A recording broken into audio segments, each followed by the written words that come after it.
4.687 hektar lahan sawah di Aceh Utara terdampak kekeringan panjang.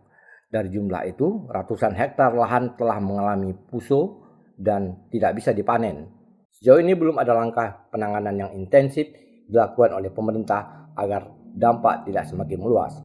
Geci Gampung Ampe, Kecamatan Tanah Luas, Kabupaten Aceh Utara, Murhadi mengatakan, dampak kekeringan terjadi merata di sejumlah sentra persawahan di wilayah Aceh Utara. Yang terparah adalah 8 kecamatan di kabupaten tersebut. Menurutnya, kekeringan ini tidak semata-mata akibat fenomena El Nino, tetapi juga karena terbengkalainya pembangunan bendungan Kurung Pasir sejak 3 tahun lalu. Hal ini memiliki dampak yang cukup terasa bagi petani. Sejauh ini belum ada langkah konkret yang dilakukan pemerintah daerah untuk mengantisipasi bencana kekeringan agar tidak semakin berdampak buruk. Seperti pendataan dan pemantauan yang lebih intens, bantuan pompanisasi ke sejumlah daerah, penyediaan benih tanah kering, dan peningkatan ketersediaan air. Ya, yang pertama, kekeringan ini diakibatkan belum selesainya bendungan Kurung Pasir, sudah memasuki ini tahun keempat. Sudah memasuki tahun keempat, bayangkan petani setiap tahun itu bisa ke sawah 2-3 kali. Kalau sudah 4 tahun, dihitung aja berapa kali sudah tidak bisa turun ke sawah. Kemudian ini untuk kondisi seperti ini untuk 8 kecamatan. 8 kecamatan. Nah, di mana saat ini kita sedang di Kecamatan Tanah Luas. Kecamatan Tanah Luas hampir 100% semua kondisi sawah seperti ini kering semua. 4 tahun, bayangkan pemerintah tidak punya upaya apapun untuk menyelesaikan persoalan bendungan Kurung Pasir.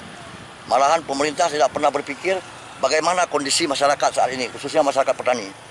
Nah, bayangkan ini kita coba kemarin menanam menggunakan curah hujan, tapi ini akibatnya. Yang seperti ini sudah beberapa kali kita alami.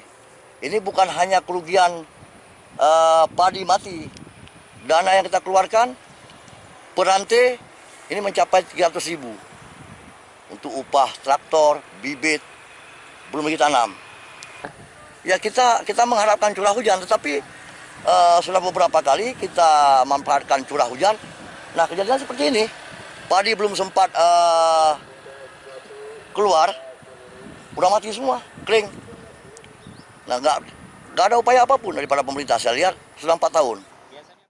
Sementara itu, Kepala Dinas Pertanian dan Pangan Kabupaten Aceh Utara, Erwandi, saat dihubungi media ini untuk konfirmasi, dirinya hanya mengirimkan data dampak bencana kekeringan sektor pertanian per 6 Maret tahun 2024 melalui pesan WhatsApp.